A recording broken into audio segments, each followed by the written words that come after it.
afternoon. Our second speaker is Brother Xavier S. Padilla.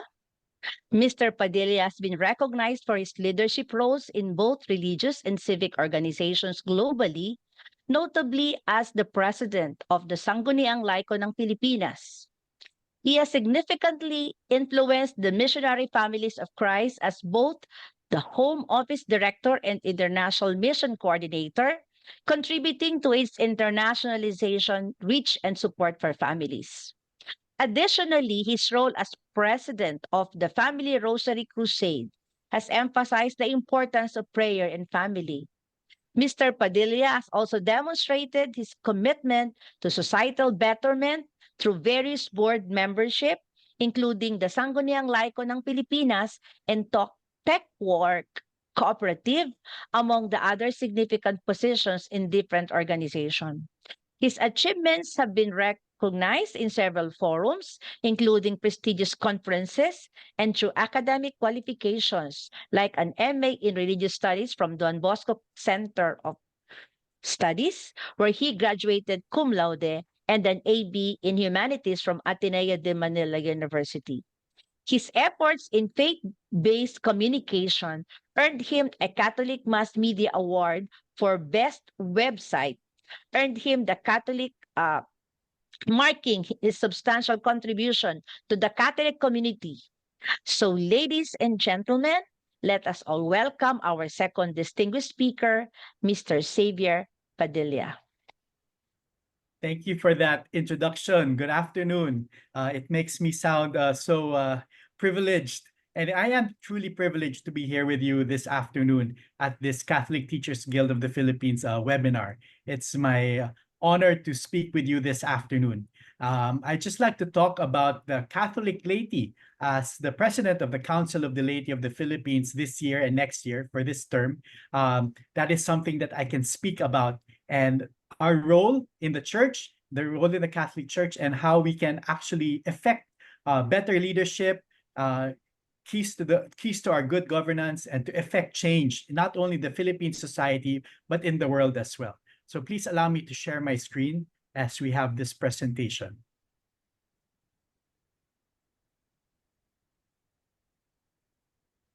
I hope you can see my screen. It's been some time since we've gone through Zoom, as we have been doing a lot of face-to-face activities. Actually, now I'm currently in Bohol for our Regional Lay Leaders Conference. It's ongoing as we speak, but it's, again, my privilege to be here with you on this webinar. So this Education and Leadership, Keys to Good Governance, Hope and Joy, I'd like to speak to you about the Catholic laity and what our role is in the Catholic Church. We'll go through some documents, and we'll go through some things that I can explain about the Catholic laity. First of all, I'd like to introduce my own family. I've been married 18 years. My wife, Des, is here. It's the third. She's the third from the left. And I have 5 children. Our eldest is 17, then 15, 13, 11, and 9. So it's our privilege to really be a missionary family and to live out our Catholic teachings in our daily life. I'd just like to introduce them to you. So aside from the educational background, you know who my family is and why I'm doing what I'm doing. Basically, it's really is for them to secure their future, to secure a better future for them. If everybody actually lives out their Catholic faith, then we will definitely have a better future for everyone. St. John Henry Newman said that what I desire in Catholics is the gift of bringing out what their faith is. Really, that is also our desire, to bring out what our faith is. We must not hide our talent in a napkin or our light under a bushel. We want a laity who is not arrogant, not rash in speech, not disputatious, but persons who know their religion, who enter into it, who know just where they stand, and who know what they hold. It really speaks to me, definitely, especially now being in the Council of the Laity of the Philippines and seeing the plight of the Catholics all over the Philippines, that we really should not hide what it is to be our Catholic laity, to be a Catholic lay person. We should not be ashamed of our Catholicity, but in living out this Catholic faith, we should not be arrogant. We should not be rash in speech. We should not be disputatious. But really, we should know what our religion is. We have a lot of cradle Catholics, especially in the Philippines, who, because of our because of it being a Catholic country, a majority Catholic country, we are born into the faith, but we may not really totally understand it. We have not taken out steps to understand our faith, to learn about it, to study it. But we need to know our religion. We need to enter into it. We know just where we stand, and we know what we hold. We have something so beautiful. We have something so great that we need to understand it so that we can live it out better. We can explain it better. And that phrase from St. John Henry Newman is very applicable even until today. In Apostolicam Actuositatem, it says that in the church, there is a diversity of ministry, but a oneness of mission. There are so many of us here in this webinar right now, and we are assigned to so many tasks all around the world, especially here in the Philippines. Some are in organizations, some are in parish work, in diocesan work, and we have so many ministries, so many tasks, so many goals. Everybody has a vision, mission, charism, but we are oneness in mission. We have so many parts, but one body. We have one mission. And since the laity, in accordance with our state of life, we live in the midst of the world and its concerns, but we are called to spread the gospel. We are called to actually go out there into the world amidst its concerns, amidst our diversity in ministry, but we have one mission and we have one thing that we need to do. And that depends on our living union with Christ. We can say that we are so busy, we have so many things to do, but if we are not connected to Christ in our daily lives, then what do we have to offer? In the busyness of our daily lives, when we wake up, we reach for our mobile phones, we check our messages, we go on Facebook, Instagram, YouTube, and all these other social media apps. We tend to forget that what is important is our relationship with Christ. It's our relationship with the Lord. How can we say that we are doing the Lord's work if we're not actually listening to what he has to say? How can we say that we are spreading the gospel, that we are living out our Catholicity if we have no relationship with him? In the busyness of our daily lives, we need to focus on our living union with Christ. And it's here in this Vatican document. Our Christ's redemptive work, while essentially concerned with the salvation of men, includes also the renewal of the whole temporal order. So it calls us to go beyond ourselves. We are called to go beyond our church work, beyond our organizational work, and actually make a difference in the temporal order. We see the Philippines as a majority Catholic country, maybe 80+%. It used to be 90+%, now down to 80%. But we also see so much corruption. Just turn on the news and there's so much corruption in the Philippine setting. We see so many Catholics in politics, in governance, in society, in all these things, but corruption is high and the societal evils are high. Why is that? Because we are in the world and we get influenced by the world, when in fact we should be in the world but not of the world. We should renew the temporal order, and we are reminded of that in these Vatican documents. In Ad Gentes, we are called, there's a duty of preaching the gospel. It's a duty belonging to the whole church. Sometimes we have forgotten that. We don't want to offend, or we don't want to rock the boat, but it is really our duty to spread the gospel, to preach God's love to other people. Imagine if we are able to preach and to spread God's love, God's message of love and salvation to everybody that we meet, then the world will definitely become a better place. But with doing that, with thinking that, we need to be properly trained as well. And us in the Council of the Laity of the Philippines, we're going around the Philippines right now. We have support of organizations like you, the Catholic Teachers Guild of the Philippines, in training the people in order to make sure that when you go out into the world, you are properly trained. You know what like what St. John Henry Newman said, you know what you have, you know what you understand what you have, and you're able to explain it and speak it out and really tell other people this beauty and this wonderful thing that we have in the Catholic Church. It's our duty belonging to the whole church as member of the not only the Philippine laity, but the Catholic laity by virtue of our baptism, to spread the gospel, to go out there and to preach the gospel to everybody. In Gaudium et Spes, and you might be wondering about these pictures. These are pictures from our regional lay leaders gatherings that we've been conducting over the past few months all around the Philippines. So these are some of the pictures that you're seeing. In Gaudium et Spes, we see that since we have an active role to play in the whole life of the church, laymen are not only bound to penetrate the world with a Christian spirit, but are also called to be witnesses to Christ in all things in the midst of human society.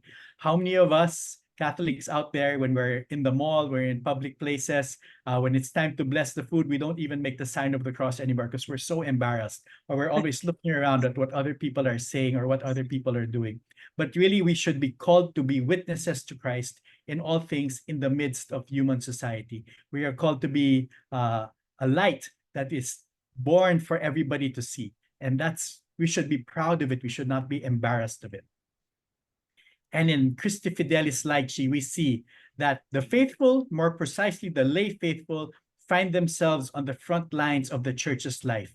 We are in the front lines. We need to show to other people the beauty of the being in the front lines of the church's life. For them, the church is the animating principle for human society. A new aspect of the grace and dignity coming from baptism is here introduced. We participate in the threefold mission of Christ as priest, prophet, and king. Sometimes we have forgotten that, and we need to bring back that appreciation of our role as lay people into the life and the mission of the church.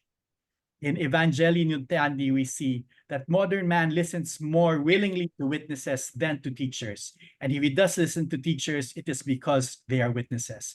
We can come on these webinars, we can go to our universities, we can speak in front of big groups of people, and people will listen to us, people will hear our message, they will see what we have to say.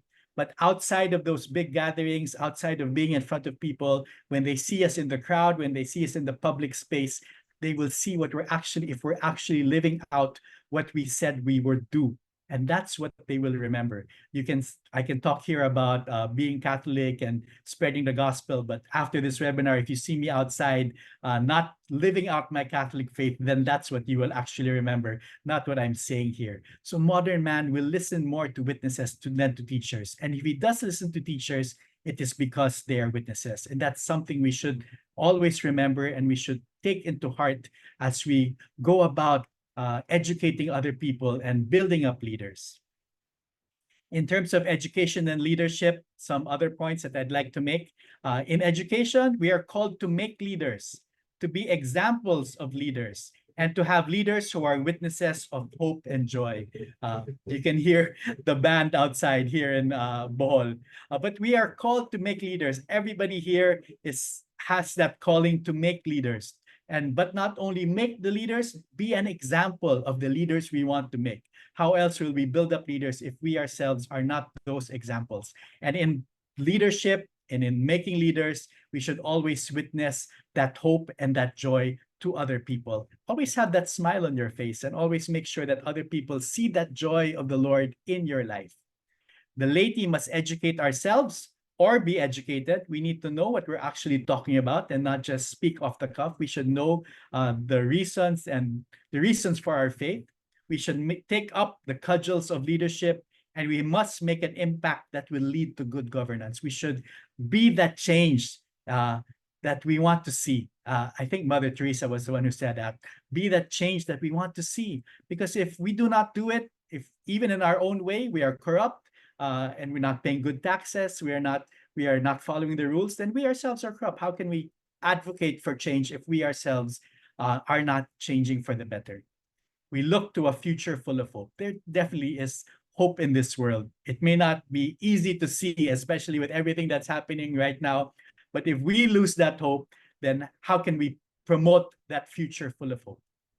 And we should do all of these things with joy. In everything that we do, at the end, we know that we are saved. We know that we will win. We know that we have heaven with the Lord waiting for us. We must do all these things with joy.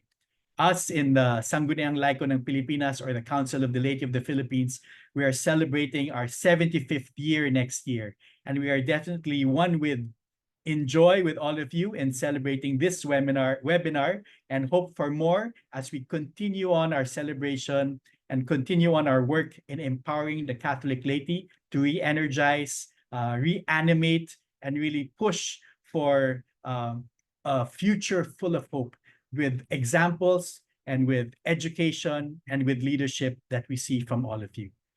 These are our thrusts in Laiko. Just the background so you know what we're doing: evangelization, formation, environment, electoral reform, empowerment of women and youth, economic sustainability. We need to walk our talk. And that's why we have these thrusts in the Council of the Laity of the Philippines. Thank you thank you for inviting us to be part of this. We are continuously going around the regions, having these conferences in order to make sure that the laity, the Catholic laity in the Philippines, is really empowered to make that difference, not only in our personal lives, but in the lives of society as well, as you can see from these pictures that I'd like to share with you and our different conferences. Be missionary disciples. That is our call. That is our goal. That is our chance to really make a difference. Not only discipleship by changing ourselves, but being missionary as well, and going out there and really making a difference to change the lives of people in the world. Again, thank you and congratulations, and God bless us all. Thank you very much, Brother Xavier, for sharing your thoughtful insights on education and leadership, keys to good governance, hope, and joy. Your sharing has not only enlightened us, but motivated us to reflect on the essential role of the laity, the role of education and ethical leadership that it plays in creating a foundation for a hopeful and joyful society. Now, at this point in time, I would like to call on our next speaker, our third speaker for this afternoon, who is a distinguished figure in the field of higher education, currently